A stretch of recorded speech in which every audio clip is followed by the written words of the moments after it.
Baik, selamat siang. Assalamualaikum warahmatullahi wabarakatuh. Kami hadirkan Bincang Kapuas untuk edisi hari ini di Selasa 11 Februari 2025. Kami hadirkan sampai nanti jelang pukul 11 waktu Indonesia Barat. Acara ini selain bisa Anda dengarkan di FM 104,2 MHz, kemudian melalui aplikasi RRI Digital atau juga streaming kami di www.rri.co.id, juga bisa Anda saksikan melalui YouTube RRI Pro 1 Pontianak ya. Nah, untuk edisi hari ini kita akan membahas mengenai penguatan budaya K3 dan kompetensi SDM pada era transisi energi untuk mendukung produktivitas menuju zero harm, zero loss. Untuk membahasnya sudah hadir bersama kami General Manager dari PLN UID Kalimantan Barat, Ibu Joyce Lani Wantania. Selamat siang, Ibu. Selamat siang. Baik, bagaimana kabarnya siang hari ini? Alhamdulillah baik ya, terima kasih. Saya juga sehat. Baik, terima kasih sudah hadir tentunya. Nah, ini di awal kita ingin tahu dulu apakah PLN UID ini punya tema khusus kaitannya dengan Kepmen RI nomor 316 bahwa bulan K3 nasional ini dilaksanakan untuk meningkatkan kesadaran dan juga kepatuhan masyarakat begitu ya, terutama untuk pentingnya penerapan prinsip K3 ini. Nah, silakan Bu. Baik, terima kasih. Jadi PLN Unit Induk Distribusi Kalimantan Barat dan bahkan PLN seluruh Indonesia sebenarnya pada bulan Februari ini menetapkan atau menerapkan sebagai bulan K3 nasional, di mana untuk bulan K3 nasional ini itu lebih kepada tema bagaimana menguatkan budaya K3 dan kompetensi SDM pada era transisi energi untuk mendukung produktivitas menuju zero harm, zero loss. Jadi memang sebenarnya ini digawangi oleh program dari Presiden sendiri ya, di mana untuk transisi energi, kemudian untuk transisi energi itu sendiri itu membutuhkan SDM yang kompeten. Nah, SDM yang kompeten itu tidak cukup untuk menunjang supaya ketenaga listrikan ini bisa energi listrik yang disampaikan sampai ke masyarakat itu bisa dirasakan secara andal, kemudian pekerjanya juga aman. Nah, jadi dari keandalan, keamanan itu menuntut pekerja yang aware terhadap K3.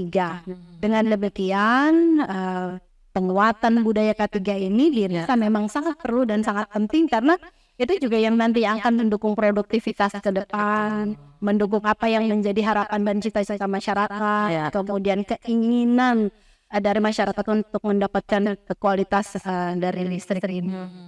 Kalau bentuk nyata dari kontribusi PLN itu seperti apa, Ibu? Bentuk nyata terkait dengan K3 bentuk nyata pertama PLN punya komitmen yang kuat. Itu yang pertama. Karena bicara soal K3 itu bicara soal nyawa. Ya, kita mau menyelamatkan nyawa dari pekerja, tentunya pegawai, kemudian mitra yang bermitra dengan kita, dan tentunya yang tidak kalah pentingnya lagi adalah masyarakat umum yang merasakan dampak dari listrik itu sendiri. Itu semua yang itu dasarnya. Jadi bentuk konkretnya adalah PLN membuat suatu prosedur, membuat program-program, membuat edukasi yang semua itu tujuannya adalah untuk memastikan bahwa baik pekerja PLN itu sendiri, kemudian mitra yang bermitra dengan PLN untuk menjalankan aktivitas, serta masyarakat yang menerima dari produk listrik ini, itu semua dalam kondisi aman gitu. Apakah sudah se-urgent itu atau mungkin berdasarkan dari apa yang sebelumnya terjadi atau kenapa Ibu alasannya latar belakang gitu ya? Ya kembali lagi ya, bicara soal nyawa, tidak ada yang lebih penting dibandingkan nyawa manusia. Dan ini urgent. Kita hanya punya satu nyawa, jadi ini nggak boleh disia-siakan. Dan ketika kita bicara soal bagaimana memastikan bahwa setiap lini atau produksi ataupun proses bisnis yang berlaku di PLN, kita ingin memastikan semua pekerja yang terlibat dalamnya itu datang bekerja dengan selamat dan pulang juga bekerja dengan selamat karena mereka punya keluarga. Betul. karena bekerja di PLN tadi kalau terutama yang di lapangan resikonya begitu. Betul. Ya, maka diutamakan keselamatan ini Bu ya. Listrik itu kan tidak terlihat, Iya betul. terlihat, tetapi nyata gitu, dan bahaya itu di depan mata gitu. Iya, iya, baik ya. Dan itu tidak hanya untuk petugas saja, tapi juga masyarakat. Nah, itu juga Masyarakat penting. ya, karena kan mereka yang istilahnya menikmati aliran listrik itu ya, jadi bukan cuma sekedar supaya tidak biarpet saja, tapi mereka tentunya ingin dipastikan bahwa apa yang mereka mau nikmati, dalam hal ini listrik yang mereka nikmati itu benar-benar memberikan kenyamanan dan keandalan dan keamanan buat mereka. Iya, baik ya. Kemudian pastikan ada apa ya hal-hal yang terbaru atau inovasi-inovasi dari PLN sendiri kaitannya dengan K3 di bulan Februari ini seperti apa Ibu? Adakah yang baru atau masih melanjutkan yang lama atau seperti apa? Kalau K3 ini sendiri, pertama yang memang paling base-nya adalah kita memastikan keamanan itu tentunya menyesuaikan ya dengan teknologi terkini, terbaru. Jadi kami pun ikut menyesuaikan terkait dengan dari sisi teknisnya pun kami menyesuaikan, kemudian prosedurnya kalau misalnya dirasa ada yang kurang pas, itu kami selalu update gitu. Jadi tetap perubahan itu perlu Betul. untuk memastikan bahwa apa yang kemarin sudah dilakukan, yang tentunya sudah baik, yang bisa dipertahankan, bahkan ditingkatkan, itu yang kita lakukan. Oke, baik. Dan melibatkan teknologi juga. Iya, karena kan sekarang tidak kita pungkiri bahwa teknologi semakin berkembang. PLN juga memanfaatkan hal itu tentu ya. Oke, untuk memudahkan dan juga apa Bu biasanya kalau pemanfaatan teknologi ini? Pemanfaatan teknologi kalau misalnya untuk di pengamanan sendiri kan kami pakai IoT, Internet of Things ya. Jadi untuk misalnya dalam hal ini pengamanan aset Ya. gitu. Jadi yang masuk keluar ke proyek strategis nasional itu wajib pakai face recognition. Kemudian ada vehicle atau misalnya apa ya kendaraan recognition. Jadi untuk memastikan bahwa instalasi ataupun aset yang dimiliki oleh negara ini kalian kan aset Iya, betul. Jadi BUMN badan usaha milik negara dan ya. itu aman. Iya. Kemudian ya terkait dengan hal-hal lain juga misalnya kalau di lapangan sendiri untuk mengatasi gangguan misalnya tiba-tiba padam gitu supaya mempercepat pemulihan, itu kami juga sudah pakai peralatan atau sistem yang otomatis. Tetapi itu pun harus dipastikan keamanannya. Kemudian begitu juga untuk memastikan misalnya kalau satu jalur listrik ada yang padam, tetapi atau ada gangguan tetapi tidak ingin dipadamkan, kami punya juga tim yang bertugas. Ya, PDKB namanya. Pekerjaan dalam kondisi bertegangan. Tapi mereka menggunakan safety yang istilahnya lebih dari petugas biasanya. Pengamanan berlapis gitu ya. Nyawa tadi soalnya itu ya.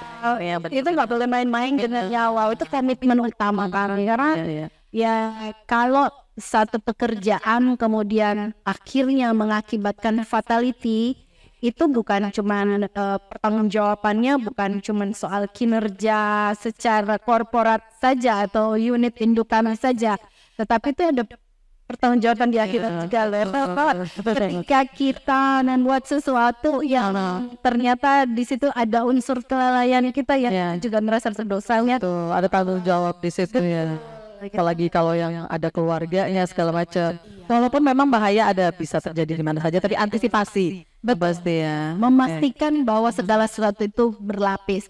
Bahkan untuk mengamankan setiap kali misalnya teman-teman mau ke lapangan, kami pastikan pertama mereka berdoa dulu. Oke. Ya, kemudian ada yang namanya hal yang mungkin masyarakat taunya pokok lama sih gitu ya misalnya ya. tapi mereka itu melakukannya itu memang sesuai SOP.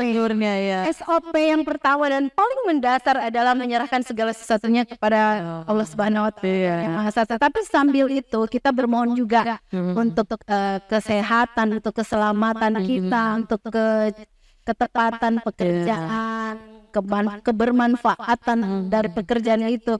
Sambil selanjutnya ada namanya tunjuk sebut. Jadi untuk memastikan orang kan namanya kadang-kadang mau buru-buru kerjaan, terus tiba-tiba lupa. Jadi helm. Oh, Terus, peralatannya ya, safety-nya. Itu supaya memastikan dan sekaligus memberikan peringatan kepada diri sendiri. Oh, ini saya pakai Ya. kerjaan apa? Baik. Sudah berdoa, kemudian lindungi diri. Ada usahanya juga untuk melindungi diri. Yang tidak boleh bekerja sendiri, harus berdua supaya paling tidak ada yang mengingatkan. Oke. Bro, atau friend, atau Ya, siapa. bahaya di situ misalnya ya. Atau ini sudah saatnya sholat, udah Ya. istirahat. Gitu sedetail itu ya Ibu ya. Iya, termasuk dengan sampai ke hal-hal kecil ini saya memastikan bahwa apa pagi ini sebelum kita bekerja atau siang ini sebelum kita bekerja apa Anda dalam kondisi sehat? Oh, benar. Tidak ada masalah. Nah, Putus sampai iya kan main putus cinta gitu ya. Iya. Jadi segala sesuatunya dipastikan. Sesimpel itu tapi memang sedetail itu. Iya, karena hal sesimpel itu juga bisa mengganggu fokus bekerja, sedangkan pekerjaan ini membutuhkan fokus tingkat tinggi begitu ya. Kadang orang tergelincir tidak dengan level besar tapi kan kerik ya. Iya, yang dianggap biasa. Ini kan kerjaan hari-hari nih gitu ya, tapi ternyata bahagia. Nah, ini kaitannya dengan bulan K3 ini. Siapa saja mungkin yang terlibat dalam peringatan bulan K3 nasional? Apakah PLN saja atau seperti apa ini, Bu? Jadi untuk bulan K3 nasional ini kami melibatkan semua pihak ya, tidak hanya pegawai, kemudian juga mitra, stakeholder yang bertugas ataupun berinteraksi langsung dengan PLN. Jadi pegawai, ahli daya, mitra itu semua terlibat. Kami libatkan karena komitmennya bukan cuma komitmen pegawai saja, tapi komitmen siapa yang mau bermitra dengan PLN itu harus bikin komitmen yang sama. Istilahnya kan kalau kita bergerak sendiri kadang-kadang kan kita butuh effort yang luar biasa. Iya, betul. Tapi ketika kita bagi segala sesuatunya dan mengingatkan dan memastikan bahwa mitra yang bekerja dengan PLN ini pertama mereka yang beneran profesional, Oke. kemudian yang kedua ya mereka benar-benar punya komitmen yang sama terkait dengan pekerjaannya. Ini bicara nyawa nggak boleh main-main. Nggak bisa sembarangan ya, tidak bisa yang Iya. apa namanya ini kalau bicara untung rugi itu tidak di situ ya. Oh iya, enggak. Karena keselamatan. Tidak boleh kita bicara efisiensi kalau untuk K3. Iya. Misalnya penghematan nih helm satu gilir-giliran aja gitu lah. Itu kan mereka secara rutin, misalnya contohnya untuk APD kan, alat pengaman diri, gitu ya, helm, sepatu, safety, rusak tidak rusak, setiap tahun wajib diganti. Oh, baik. Itu untuk memastikan. Karena kalau misalnya ya kalau udah kejadian Betul.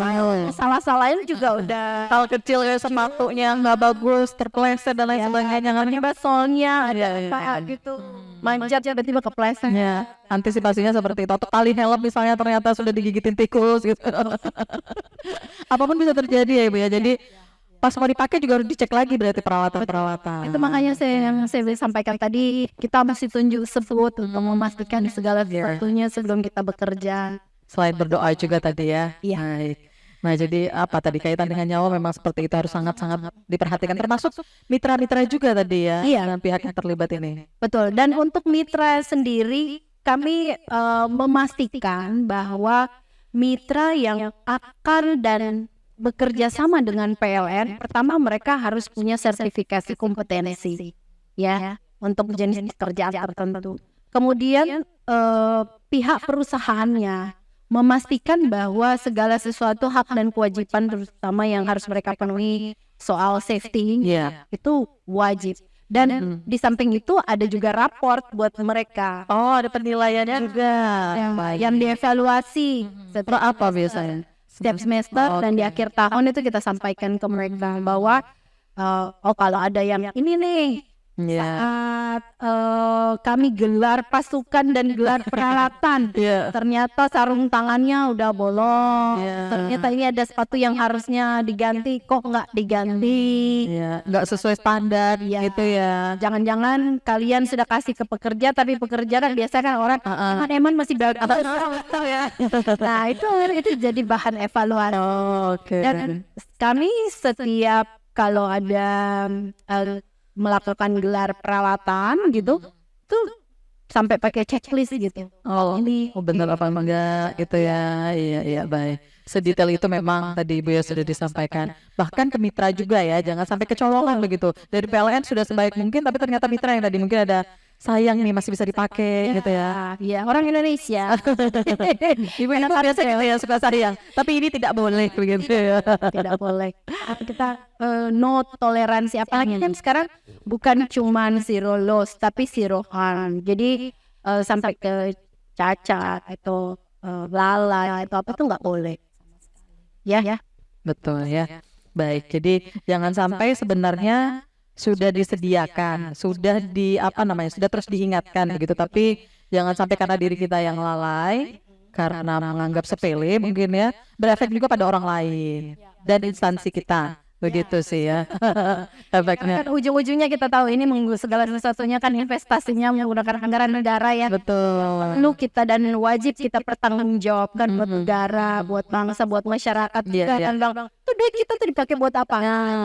Ada pertanyaan itu jawabannya. Tapi gimana mengingatkan supaya semua terus pada jalurnya?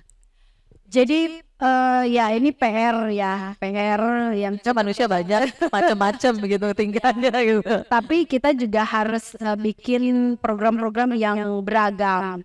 Kalau cuman sekedar dibikinkan flyer, himbauan gitu itu enggak tulisan yang dipasang di mana-mana gitu ya. Jadi semua program yang termasuk yang kita lakukan hari ini itu sekaligus juga jadi salah satu cara atau wacana untuk mengingatkan ya masyarakat, ke petugas, ke siapapun yang bermitra dengan PLN atau yang masyarakat umum, pelanggan yang menggunakan listrik terkait dengan bahaya listrik. Jadi himbauan-himbauan seperti itu yang rutin dilakukan. Musim layangan jangan main layang, main layangan di lapangan yang nggak dekat jaringan. Iya ya. Karena kalau misalnya kabel, apalagi kayak orang sini kan kalau main layangan ya pakai yang kabel kawat. Iya. Ketika kena jaringan short padam.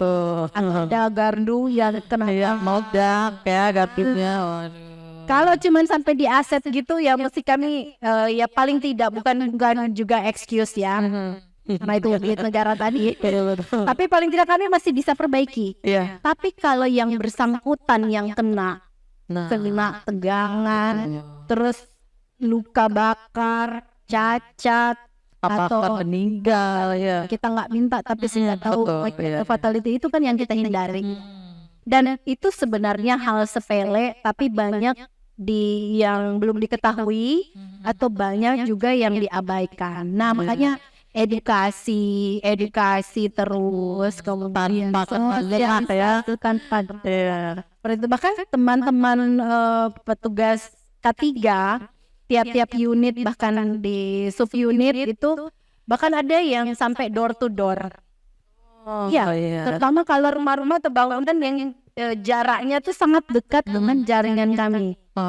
Terus mau melakukan renovasi gedung, tapi tukangnya kan kena induksi gitu. Makanya petugas harus wajib mensosialisasikan ke pemilik rumah atau gedung bahwa hati-hati loh, jangan terlalu dekat, ada jarak aman, jangan sampai kena.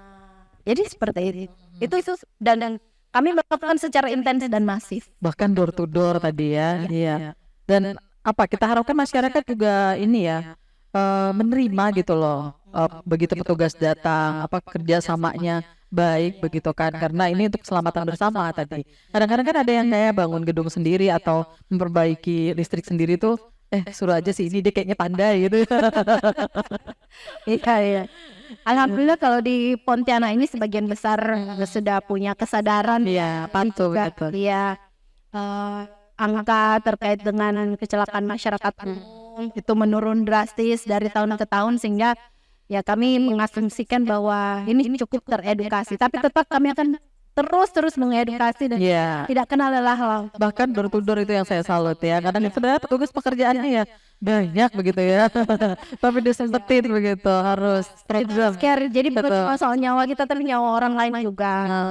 Baik, nanti kita lanjutkan kembali perbincangannya Ibu ya. Nah kita pengen lihat juga apa yang menjadi indikator dari keberhasilan program penguatan K3 ini terutama di bulan Februari ini begitu ya. Dan bagaimana juga mungkin di tahun ini peningkatan inovasi-inovasi lainnya begitu ya.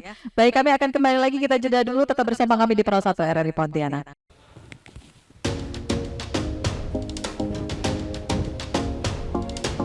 Di era disrupsi dewasa ini, RRI berupaya memperkuat diri dengan menghadirkan kontennya secara multi-platform untuk memastikan pelayanan kepada publik secara lebih optimal.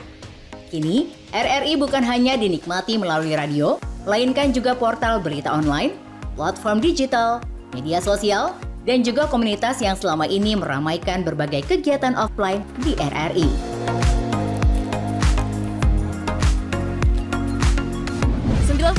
Satu Pro 2 film teman terbaik kamu. Kali ini ada Mariana yang katanya pengen titip salam buat Mbak Nur yang lagi di Paris. Walah Mar, aku krungu lo salamu, tombo kangen. Samo-samo. Bundo, awak baru dapat info lowongan Karajo RRI News.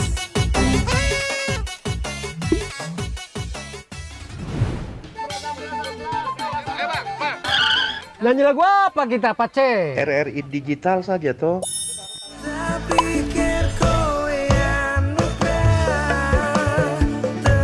Sesekali, jazz lah. Semangat ya manggungnya. Iya dong, kan mau bangun komunitas. RRI ada di berbagai platform. Sekarang banyak cara menikmati RRI. Kamu yang mana?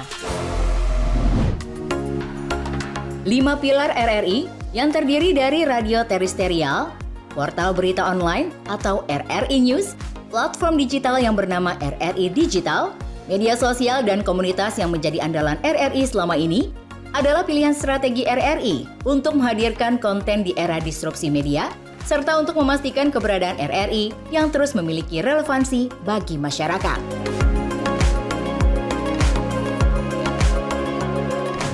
Berita online RRI News memiliki tren pembaca yang semakin meningkat. Dengan posisi di peringkat 40 besar, dari ribuan berita online secara nasional, RRI News memiliki profil pembaca yang beragam, baik dari segi usia maupun kategori paling banyak dibaca. Portal ini memiliki lebih dari 80 microsite yang tersebar di banyak daerah, dari Sabang sampai Merauke. RRI News siap menjadi mitra pembangunan di daerah Anda, menyampaikan informasi pembangunan kepada masyarakat. Publik memerlukan berbagai informasi tentang program dan kebijakan daerah untuk mengetahui kinerja jalannya pemerintahan. Sementara pemerintah daerah memerlukan opini dan aspirasi masyarakat sebagai strategi merumuskan kebijakan. Dengan keterlibatan diseminasi informasi oleh RRI yang hadir secara multi-platform, akan membuat komunikasi pemerintah daerah kepada masyarakatnya berlangsung secara lebih efektif dan sangat mendukung pemerintah daerah. Ada sejumlah alasan mengapa RRI News layak menjadi mitra pembangunan pemerintah daerah. RRI bersifat tidak komersial. RRI selalu mengembangkan jurnalisme konstruktif dan verifikatif yang senantiasa berupaya menghindari disinformasi atau hoax. Brand RRI telah dikenal oleh masyarakat luas. RRI memiliki jaringan secara nasional, lebih dari 70 satker dan 80 portal rri.co.id atau RRI News. RRI berbasis media multi-platform yang jauh lebih kuat dan efektif dari media lokal dimanapun. Kerjasama RRI News dengan pemerintah daerah dilakukan dengan melibatkan tim humas dinas terkait sebagai pengisi berita kanal Info Pemda di RRI News. Konten bisa berupa berita tentang berbagai info pemerintahan atau juga bisa berisi berita foto dan berita video. Konten bisa diisi langsung di Content Management System atau CMS yang disediakan RRI. Namun apabila diperlukan, pemerintah daerah bisa berkolaborasi dengan melakukan pemberitaan pariwara yang akan diberlakukan dengan sejumlah tarif. Mari kita segera berkolaborasi, memanfaatkan kehadiran RRI News untuk mendukung pembangunan, serta mempromosikan beragam potensi yang ada di daerah Anda. Segera download RRI News di Play Store maupun App Store di telepon genggam Anda. Baik, kami kembali lagi masih di Bincang Kapuas. Terima kasih juga untuk Anda yang mendengarkan dan juga menyaksikan melalui YouTube RRI Pro 1 Pontianak. Untuk Anda yang baru bergabung, kita masih membahas mengenai penguatan budaya K3 dan kompetensi SDM pada era transisi energi untuk mendukung produktivitas menuju zero harm dan juga zero loss. Masih bersama GM PLN UID Kalimantan Barat, Ibu Joyce Lani Wantania. Kita ngobrol-ngobrol lagi ya Ibu ya. Baik, tadi kan sudah bagaimana berbagai upaya dilakukan untuk utamanya keselamatan, baik itu pekerja, kemudian mitra juga benar-benar diminta untuk memperhatikan berbagai hal terkait keselamatan. Karena nyawa tidak ada dua, tidak bisa beli di warung ya Bu. Betul sekali. Iya. Dan bagaimana juga kaitannya dengan bulan kepatuhan K3 di bulan Februari ini, PLN memastikan bahwa semuanya patuh begitu sesuai dengan prosedur begitu ya, keberhasilan apa yang sudah disosialisasikan, terus bahkan door to door-nya tadi Ibu, bagaimana? Ya, baik. Untuk memastikan bahwa semua program-program ini terdeliver dengan baik, itu kami punya checkpoint sebenarnya.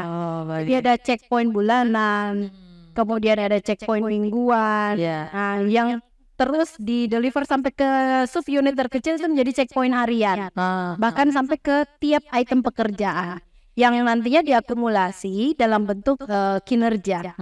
Jadi kan kelihatan apakah kinerja meningkat setiap bulan, kemudian setiap semester, pengukuran kinerja individu sampai dengan kinerja organisasi atau kinerja unit, sampai dengan bukan cuma sekedar kinerja saja, tetapi kita melihat juga respon dari masyarakat. Kemudian kita melihat yang real, angka, laporan, gangguan yang mengakibatkan terjadi unsur-unsur kayak ada K3-nya, ya kita lihat dari tren. Kemudian kita lihat perbaikannya seperti apa. Dan alhamdulillahnya untuk Kalimantan Barat sendiri dalam 2 tahun terakhir kami dapat penghargaan terkait dengan zero accident. Ya, tidak ada angka kecelakaan yang menyebabkan fatality, bahkan yang minor pun itu tidak ada. Alhamdulillah. Artinya apa yang diprogramkan, apa yang disusun kita berhasil ya. Yang mohon doanya buat semua ya, supaya apa yang kami sudah laksanakan, apa yang kami programkan ini itu bisa dipertahankan gitu. Semakin baik juga begitu. Kadang-kadang kalau apa yang sudah diperjuangkan ada hasilnya tuh kayak lebih semangat lagi ya Ibu. Betul sekali. Ya, dan bahkan ya alhamdulillahnya lagi nih tadi baru dapat kabar ya bahwa Kalimantan Barat masuk 5 terbesar yang terbaik gitu, dan diminta untuk di-sharingkan, dipresentasikan nanti Selasa di kantor pusat, di PLN Pusat Jakarta. Sehingga ini menjadi lesson learn yang baik buat teman-teman. Bisa di ATM amati tiru modifikasi di unit-unit yang lain, sehingga daerah-daerah yang lain pun bisa terjaga dari sisi keamanan. Nah, bicara mengenai prestasinya tadi, apa yang dilakukan sampai bisa mencapai ini tentu kan tidak mudah. Ada kalau mau dibilang hambatan kayaknya lebih ke tantangan gitu. Apa sih Bu? Program-program besar yang sudah kami lakukan, produk-produk unggulan yang kami lakukan, tentunya juga itu tidak lepas dari tantangan dan hambatan. Ya, tantangan terbesar kami adalah menjaga pertama konsistensi ya. Kemudian kedua dukungan dari semua pihak. Ya namanya netizen ya. Ada yang ada yang bilang itu bukan urusan kami. Tapi kadang membantu juga ya sama netizen ini ya. Betul. Tapi segala sesuatunya itu memang ada sisi baik, sisi buruk, plus minusnya. Yang jadi tantangan kami adalah komitmen bersama ya. Sampai dengan sejauh ini kami bisa mempertahankan zero accident itu artinya pertama komitmen yang dibuat sudah cukup baik, kemudian yang kedua dukungan dari stakeholder yang tadi saya bilang, bahkan Pak Sekda sendiri pun sangat aware terkait dengan K3. Dia selalu menyampaikan nanti kalau ada petugas ini ada gangguan, tapi utamakan keselamatan. Jadi itu juga hal sepele, hal sesimpel kata-kata yang sederhana itu udah bentuk dukungan. Betul. Nah, tantangan selanjutnya adalah mungkin ya kami butuh juga dukungan dari masyarakat luas, tokoh agama, para pemuka agama, pemuka adat, sehingga nanti ketika kami melakukan perbaikan-perbaikan ke depan, terutama di lapangan, kami dibantu, didukung. Karena itu juga semua bukan kepentingan kami semata, tetapi tentunya juga ada kepentingan mereka juga di situ. Jadi memang ini sudah harus satu paket komplit untuk kalau memang kita mau memastikan bahwa listrik ini benar-benar aman dan andal. Bonusnya adalah mendapatkan prestasi dan itu memang tidak gampang dengan melewati tantangan-tantangan yang ada dan komitmen sih tadi Ibu bilang ya. Iya betul. Baik. Dan menjadikan mengutamakan keselamatan, kepatuhan, cek segala macam itu budaya kerja. Nah itu seperti apa juga? Ya untuk jadi budaya kuncinya cuma biasa gitu ya. Konsistensi dari kebiasaan itu. Jadi komitmen sebesar apapun, tetapi kalau kita nggak mampu eksekusi, ya itu sama dengan kosong. Eksekusi kalau hanya sekali itu nggak bakal jadi habit. Dan ketika itu dilakukan secara konsistensi, apa yang kita lakukan dan itu rutin tanpa kenal lelah, ya itu baru jadi budaya, gitu ya. Gimana sebagai GM membuat itu menjadi suatu budaya? Kadang kan orang sama sama atasan ada keseganan dan lain sebagainya. Kalau Ibu memposisikan diri seperti apa sih Ibu?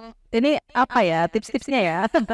Kalau dari sisi saya sendiri, kalau bicara soal K3 itu harus mulai dari diri saya sendiri. Oh mencontohkan. Ya, istilahnya memberikan contoh itu lebih sebagai bentuk konkret bahwa kita komit terhadap misalnya hal sepele. Saya kemana-mana kalau naik mobil, meskipun duduk di belakang, saya selalu pakai safety belt.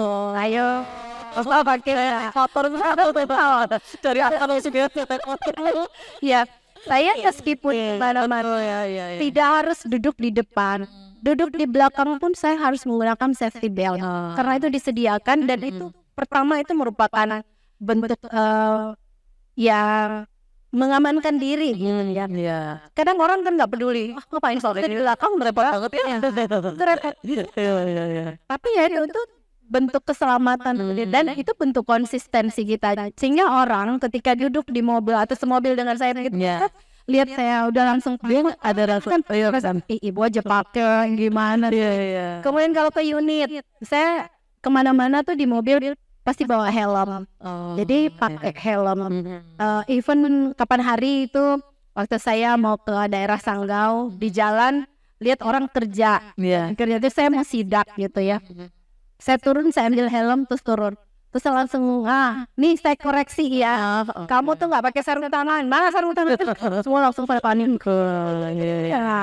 Terus semua dengan alasan kok Bu, Anda nggak bisa. Jadi tidak ada toleransi ya. Hal seperti ini komitmen ke diri sendiri. Kamu mengamankan diri. Kamu jangan nunggu ada GM lewat mau lihat atau apa baru kamu pakai. Enggak. Apapun itu pastikan bahwa itu untuk diri Anda sendiri. Jadi ya contoh-contoh kecil seperti itu yang mumpung juga Ibu menjabat sekarang adalah biasanya bisa memberikan pengaruh dan menularkannya itu lebih mudah begitu ya, menjadi contoh daripada merita aja tapi tidak mencontohkan gitu ya. Dan saat kalau misalnya contoh rapat evaluasi K3, kami ada rapat P2 K3 namanya, itu setiap bulan ya. Di minggu pertama setiap bulan atau menyesuaikan dengan jadwal yang kosong tapi tetap harus wajib ada di tiap bulan. Itu saya sampaikan ke teman-teman. Saya hadir selalu on time. Bahkan on time saya itu sebelum rapat dimulai. Artinya ini komitmen, ini hal sepele. Tapi kalau kita nggak biasakan, tandanya kita udah ada excuse di situ. Kembali lagi, kita tuh jangan pernah mentoleransi sesuatu. Kalau kita sudah mulai ada kata gampang kata, disitulah hal letak runway untuk masuk kemalasan, tidak konsistenan. Nah, dan disitulah awal muasal nanti kalau kita tidak konsisten, bisa jadi itu akan diikuti orang lain. Biasanya itu kejadiannya. Dan biasanya diawali dengan mungkin mereka yang terpaksa mengikuti gitu karena nggak enak gitu ya. Tapi akhirnya menjadi kebiasaan. Walau itu misalnya Ibu tidak di sini lagi tapi kebiasaan-kebiasaan itu masih tetap dijalankan. Betul ya. Dan itu awal-awal juga namanya mengubah kebiasaan ya. Mengubah sesuatu. Perubahan itu tidak mudah begitu saya kasih tahu terus langsung itu enggak seperti itu. Jadi mungkin ngedumung sambil apa sih tapi tetap dijalankan dan lama kelamaan itu akhirnya jadi kebiasaan tanpa atau ada saya tetap mereka jalan. Iya, baik. Itu yang kita harapkan. Tolak ukurnya seperti itu. Konsistennya itu Ibu ya. Jangan sampai taat sebulan, tidak taatnya 3 bulan. Terus kalau ada atasan lewat, bagus tertib. Sekali Nggak ada atasan. Udah. Padahal itu untuk keselamatan mereka gitu ya. Itulah. Oke. Itu yang perlu ditanamkan memang dari awal bahwa ini bukan untuk saya, bukan. Tapi ini untuk anak. Betul. Tapi memang walaupun tadi berdoa segala SOP sudah dilakukan, tapi mungkin hal-hal yang terjadi seperti eksiden atau yang tidak terduga lah begitu terjadi. Itu bagaimana sih PLN menyikapi mengatasi hal-hal eksiden seperti itu? Itu kita pengen tahu gitu ya. Jadi kalau di PLN itu sendiri ada masuk dalam satu prosedur. Jadi kalau misalnya terjadi kecelakaan itu sebelum 1x24 jam itu wajib dilaporkan. Nggak boleh ditutupin, nggak boleh. Karena ketika ditutupin malah kayak punishment-nya tuh lebih berat lagi. Iya.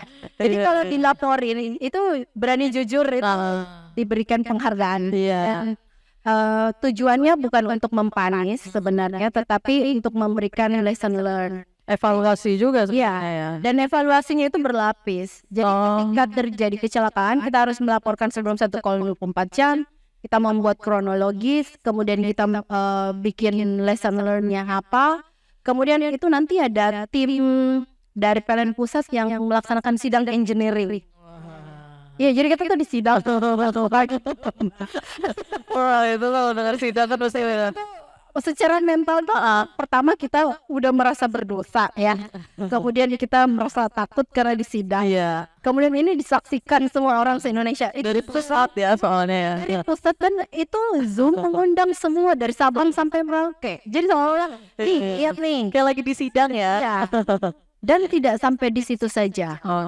Untuk sebagai bentuk pertanggungjawabannya, kalau itu memang pada saat sidang engineering dilihat bahwa itu ada unsur kelalaian, itu manajer unit setempat langsung dicopot. Segitunya. Makanya kita tuh bukan cuma demi orang lain, tapi ini ada kaitannya dengan kita. Saat sidang engineering dirasa bahwa apa yang kau lakukan, komitmenmu itu tidak cukup kuat dan kau sendiri cuma buat komit tapi kau tidak pernah implemented gitu ya. Nah itu dicopot Mbak. Jadi kalau kejadian sekarang bulan depan itu udah langsung keluar SK fungsional.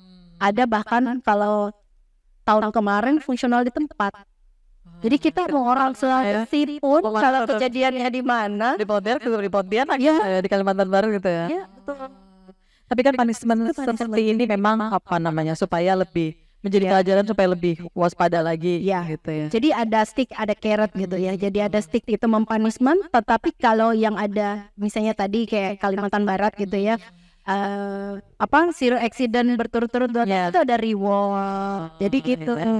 Jadi tidak ada motivasi lagi gitu ya. Betul. Jadi seperti Baik. Nah, kita kan Kalimantan Barat juga tidak terlepas dari bencana yang terjadi banjir, terus puting beliung dan lain sebagainya. Terus pandemi juga kita kemarin ya. Nah itu bagaimana penguatan K3 ini, bulan K3 ini juga kalau misalnya ada kayak bencana-bencana seperti itu sih. Contohnya yang barusan ya, minggu kemarin banjir di daerah Singkawang dan beberapa daerah lainnya. Itu yang kami pertama lakukan adalah mengamankan. Jadi kalau mungkin ada beberapa lokasi daerah yang sampai dengan 2 hari akses listrik di sana itu padam, itu memang sengaja kami padamkan demi keamanan. Karena khawatir kan itu nanti ada yang tersengat listrik karena namanya stop kontak, ada yang dibawa. Kemudian ada juga kabel yang bisa jadi ada tiba-tiba ada yang telanjang terus kena air. Itu kan sangat berbahaya ya. Nah, makanya kami mengamankan aset sekaligus mengamankan juga masyarakat umum gitu. Dan ketika banjir sudah surut, itu pun kami memastikan kembali. Jadi SOP-nya jalan, benar. Ini benar-benar tidak ada tegangan, ini benar-benar tidak ada genangan. sampai oke, baru itu kita nyalakan secara bertahap. Jadi SOP-nya sangat ketat. Bahkan saya pun ikut memantau dan di grup teman-teman sebelum dinyalakan pastikan kembali kondisi aman. Dan petugas pun pada saat mengoperasikan kembali jaringan listrik, kondisinya pun aman. SOP tetap dijalankan. Sambil ya tidak hanya SOP berdoa, Betul, kan segala sesuatunya kita butuh tontonan. dengan berbagai perlengkapan yang ada, tapi harus tetap berdoa juga tidak dilupakan. Iya. Gitu. Nah, mereka sebagai pekerja keselamatan apa ya, mereka di depan begitu ya, duluan pasti mengamankan dan lain sebagainya. Kan pasti ada beban juga mungkin. Itu gimana sih PLN mungkin menjaga kesehatan kan tidak hanya jiwa tapi juga raga, mental gitu loh ya. Yang bisa berpengaruh juga sama kerjaan itu gimana sih? Jadi kaitan kalau ini ya ada kesehatan fisik, kesehatan mental, fisik juga vitamin, ada CA gitu ya. MCU rutin, kemudian senam bersama secara rutin, kemudian ada juga fasilitas olahraga yang disiapkan di dalam kantor ataupun kalau mau di luar kantor, hobi-hobi itu disalurkan atau ada medianya untuk menyalurkan hobi. Ya ada SBO, sosial budaya dan ya olahraga gitu. Jadi ada yang senang kesenian, ada juga perawatan ansiknya, atau ada yang mau nge-gym di luar juga monggo difasilitasi. Punya hobi apa dalam satu grup disabling bisa difasilitasi kantor. Tapi di samping itu untuk ke jiwa gitu ya, dari sisi kerohanian juga ada. Kemudian ada juga employee well-being. Jadi juga kalau program tahun kemarin kami membuat rencanakan cutimu gitu. Jadi silakan kalau kamu ngambil cuti tapi rencanain supaya tidak ada yang tiba-tiba pas libur ini hilang semua pegawai PLN. Jadi nggak kayak gitu. Jadi pelayanan ke masyarakat tetap dapat, tetapi dari sisi pegawai ini namanya dia nge-charge juga ya. Nge-charge jiwa. Iya betul, karena kalau sehat fisik, jiwa dan raga itu pada saat melaksanakan tugas kan tadi fokusnya itulah ya. Mungkin yang punya masalah-masalah kan kita nggak tahu ya, namanya mental seseorang kan beda-beda gitu ya. Jangan sampai mengganggu fokus begitu. Nah kemudian ini kan dalam penguatan K3 bulan K3 ini kan tidak hanya ke pekerja tapi juga masyarakat, door to door tadi coba dilakukan juga. Kita pengen bahwa generasi berikutnya anak-anak juga sudah diajarkan begitu ya. Mungkin di keluarga kan jarang, paling ya stop kontak dijauhkan, jangan coloin ini gitu ya. Tapi kalau secara yang benarnya pendidikan begitu, bagaimana PLN memfasilitasi juga supaya edukasi kepada anak-anak keselamatan. Jadi untuk fasilitas dan edukasi secara langsung ke anak-anak terutama ya, kami membagi beberapa segmen. Jadi edukasi itu ada yang anak sekolah SD, SMP, dimulai dari SD. Karena itu level edukasinya kan harus berbeda, materi edukasinya juga berbeda.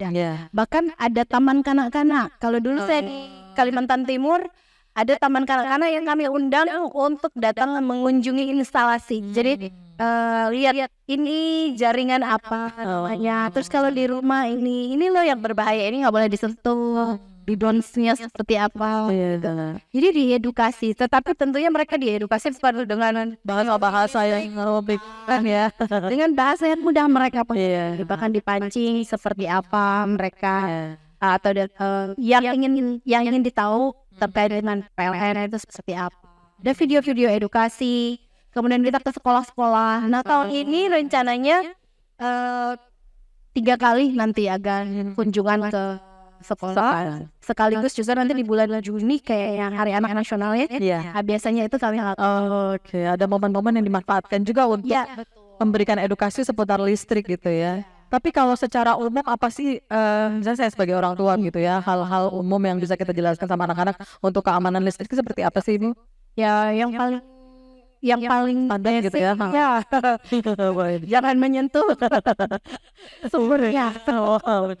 Ya orang tua juga harus teredukasi ya bahwa listrik ini ada manfaatnya, juga ada bahayanya yang tidak kelihatan secara kasat mata gitu. Jadi ini harus diwaspadai gitu. Ada sesuatu yang misalnya kayak stop kontak, dan orang tua juga harus memfasilitasi untuk keamanan. Dalam artian jangan pernah ada kontak di jalan ya itu. Atau cahaya di cabangnya masih bergelantung. Ya, Ngeri sekali saya ya. jadi diamankan. Jadi dari hal-hal sepele seperti itu diedukasi juga ke orang tua bahwa ini untuk keselamatan. Jadi ini colokan yang bertumpuk-tumpuk itu Kabel-kabel yang semrawut seperti apa gitu ya biasanya. Jadi keamanan sih utamanya, betul ya. Baik, nah kemudian apa namanya kalau dilihat juga kan yang tadi ada door to door juga yang dilakukan. Tentu kan ada tantangan-tantangan juga ini, kasih edukasi ke komunitas, masyarakat, sekolah, karena apa namanya mungkin buat mereka itu ini penting nggak ya, atau ini petugas bukan ya, gitu ya. Petugas aku dikira minta sumbangan lah biasanya. Nah itu bagaimana Ibu? Ya, tantangannya memang ada yang seperti itu, tapi kami tetap terus ya namanya kita mengedukasi, dan niatan kita itu adalah pengen kasih tahu gitu ya, pengen ngasih edukasi bahwa ada kondisi seperti ini. Apalagi kalau yang door to door tadi kan udah jelas bahwa izin Bu, ibu itu punya potensi bahaya. Ini jaraknya yang harusnya 5-6 meter ke depan, ini ibu cuma sekian senti loh. Jadi kami bisa pasangin pengaman, tapi dari ibu sendiri juga harus mengamankan diri. Itu edukasi seperti itu. Dan kalau misalnya supaya orang luar mau masuk bisa lihat, itu kami bisa jadi ada semacam stiker untuk menyampaikan bahwa oh ini dekat dengan kondisi jaringan. Jadi kalau ada tukang kerja yang nggak sempat dikasih tahu, nggak ketemu ibunya atau tuan rumahnya, itu bisa baca, oh iya saya juga harus hati-hati. Dan ya itu dia, ini tantangan tersendiri yang memang butuh komitmen bersama. Makanya kami bikin ada grup WA dengan warga, ada dengan Wah, itu 24 jam berarti bisa ditanya gitu. bisa. Jadi manajer unit atau sub unit atau level supervisor itu ada grup-grup kecil lagi kayak perumahan. Jadi supaya lebih cepat juga misalnya hal yang mau dilaporkan cepat atau penanganan cepat gitu ya. Iya, tiba-tiba kan kalau misalnya begini, kebetulan trafo di depan rumahnya tiba-tiba meledak. Dia mau lapor kemana? Sebelum ke call center atau aplikasi PLN mobile, bisa jadi ingat kan, oh di grup ini tuh ada yang bikin PLN, ada tolong dong ini ya. Itu untuk mempermudah dan mempercepat. Jadi mungkin siapa tahu ada hal yang bisa sebenarnya sederhana bisa diatasi sendiri. Ya, jadi dengan itu jadi petunjuk yang diberikan di situ. Iya. Baik ya. Jadi itu berbagai hal yang coba dilakukan untuk keamanan tapi juga tetap efektif dan efisien, harapannya begitu. Betul. Baik. Ini karena waktu kita juga tinggal beberapa menit lagi, mungkin terakhir apa yang disampaikan kaitannya dengan tema kita hari ini, Bu, sebagai GM dari PLN UID Kalimantan Barat, silakan. Baik, jadi komitmen kami dari PLN Unit Induk Distribusi Kalimantan Barat bahwa kami ingin memastikan bahwa listrik yang kami alirkan sampai ke rumah-rumah itu dalam kondisi andal dan aman. Namun tentunya kami tidak bisa bekerja sendiri. Kami butuh dukungan, butuh support penuh dari Bapak Ibu sekalian, sehingga apa yang niatan baik yang ingin kami sampaikan ini itu bisa diterima dengan baik dan bisa didukung penuh. Kemudian edukasi yang kami lakukan itu semata-mata adalah untuk kepentingan bersama dan untuk menyelamatkan jiwa manusia, karena tidak ada yang lebih penting dibandingkan dari jiwa manusia. Terima kasih. Baik, sekali lagi terima kasih juga. Mudah-mudahan acara kita juga hari ini banyak memberikan pengetahuan dan juga edukasi kepada pendengar dan juga pemirsa bahwa tadi keselamatan adalah yang paling utama yang PLN utamakan juga saat ini ya. Mudah-mudahan juga makin banyak yang sadar keselamatannya, mulai dari doa ya Ibu ya. Iya. Dan juga tadi cek kelengkapan ya, jangan lupa. Baik, terima kasih sekali lagi Bu Joy. Sukses bersama teman-teman PLN tentunya, mudah-mudahan prestasi-prestasinya juga bisa menginspirasi yang lain ya. Semangat terus pastinya. Sukses juga untuk Siap, baik, terima kasih. Dan demikian mendengar pemirsa, telah kami hadirkan Bincang Kapos untuk edisi Selasa di 11 Februari 2025. Tadi kita sudah membahas mengenai penguatan budaya K3 dan kompetensi SDM pada era transisi energi untuk mendukung produktivitas menuju zero harm, zero loss ini. Bersama GM PLN UID Kalimantan Barat, Ibu Joy Selani Wantania. Terima kasih juga yang sudah menyaksikan melalui YouTube RRI Pro 1 Pontianak. Selamat siang dan sampai jumpa.